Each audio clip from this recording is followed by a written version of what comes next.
ગુરુગણ અને નર્મદાના નીર જેવા નિર્મળ બાળકો તેમજ તાપી નદી જેવો તટસ્થ નિર્ણાયક ગણ આજના રમોસ પ્રાથમિક શાળાના ધોરણ 6 ના વિદ્યાર્થી વૈદિકના સૌને નમસ્કાર।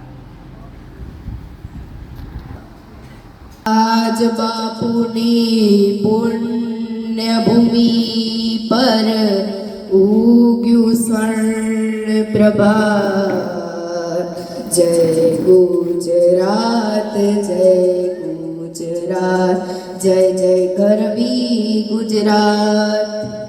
કવિ રમેશ ગુપ્તાના આ કાવ્યમાં ગુજરાતના મહિમાનું ગાન છે। આ કાવ્ય પંક્તિ ગાતા જ આપણા હૈયામાં ગુજરાત પ્રત્યેનો પ્રેમ ઉભરાઈ જાય છે। ગુજરાત ભારતની પશ્ચિમે આવેલું સમૃદ્ધ રાજ્ય છે। ગુજરાતની પશ્ચિમે અરબ સાગર, ઉત્તરે રાજસ્થાન, પૂર્વે મધ્યપ્રદેશ અને દક્ષિણે મહારાષ્ટ્ર આવેલા છે। ગુજરાતની ધરતી પર સાબરમતી, તાપી, મહી અને નર્મદા જેવી મોટી મોટી નદીઓ વહે છે। ગુજરાતની સમૃદ્ધિમાં આ મોટી નદીઓનો મોટો ફાળો આવેલો છે। ગિરનાર, પાવાગઢ, ચોટીલા અને શેત્રુંજ જેવા વગેરે પર્વતોથી ગુજરાત રળિયામણું લાગે છે।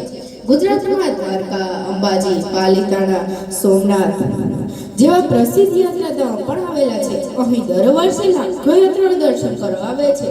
ગુજરાતને લાંબો અને વિશાળ દરિયા કિનારો મળ્યો છે। કંડલા, વેરાવળ, બેડી, માંડવી જેવા સમૃદ્ધ બંદરો પણ અહીં આવેલા છે। ગુજરાતમાં ઉભરાળ, તિથલ, ચોરવાડ અને સાપુતારા જેવા પ્રસિદ્ધ પ્રવાસધામો પ્રવાસીને આકર્ષિત કરે છે। ગુજરાતની સંસ્કૃતિના ઘડતરમાં અનેક સંતો, લેખક અને કવિઓનો ફાળો છે। તેમાં નરસિંહ મહેતા, મીરાબાઈ, અખો, દયારામ, નર્મદ, કલાપી, કનૈયાલાલ મુનશી, ઉમાશંકર જોશી, સુંદરમ અને ગીજુબાઈ જેવા સંતો અને સાહિત્યકારે ગુજરાતી સાહિત્યને સમૃદ્ધ બનાવ્યું છે। ગાંધીજી અને વલ્લભભાઈ પટેલ જેવા મહાપુરુષોએ આપણા દેશને આઝાદી અપાવી છે। ઠક્કર બાપા અને રવિશંકર જેવા સમાજ સેવકોએ ગુજરાતનું ગૌરવ વધાર્યું છે। આજે આપણે વાત કરીએ વર્તમાન ગુજરાતની, તો ગુજરાતના સાહસી લોકોની જે તમામ ગુજરાતીઓ માટે પ્રેરણા સ્ત્રોત છે। યથા રાજા તથા પ્રજા, યથા રાજા તથા પ્રજા આપણા આદરણીય વડાપ્રધાન છે। પોતાની નિડરતા અને સાહસિકતાથી ગુજરાતને જઈ પણ ભારતને વિશ્વમાં આગવું સ્થાન અપાવ્યું છે। ગ્રોથ ઇઝ લાઈફ ગુજરાતના ઉદ્યોગપતિઓ મુકેશ અંબાણી, રતન ટાટા અને ગૌતમ અદાણી જેવા લોકોએ દુનિયામાં ડંકો વગાડ્યો છે। I was born to play cricket Hardik Pandya, Mohan Bhagat અને ઇરફાન પઠાણ જેવા ગુજરાતી ક્રિકેટર દુનિયાના ક્રિકેટરને હંફાવે છે।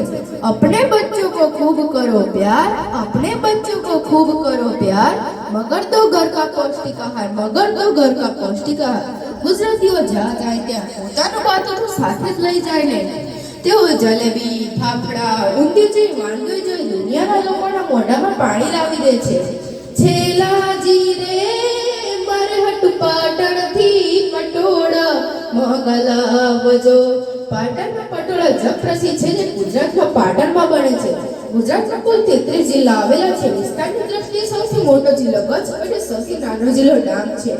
ગુજરાતનું સૌથી મોટું શહેર અમદાવાદ અને ગુજરાતનું પાટનગર ગાંધીનગર છે। દુનિયાની સૌથી મોટી પ્રતિમા સ્ટેચ્યુ ઓફ યુનિટી જે ગુજરાતમાં જ આવેલી છે।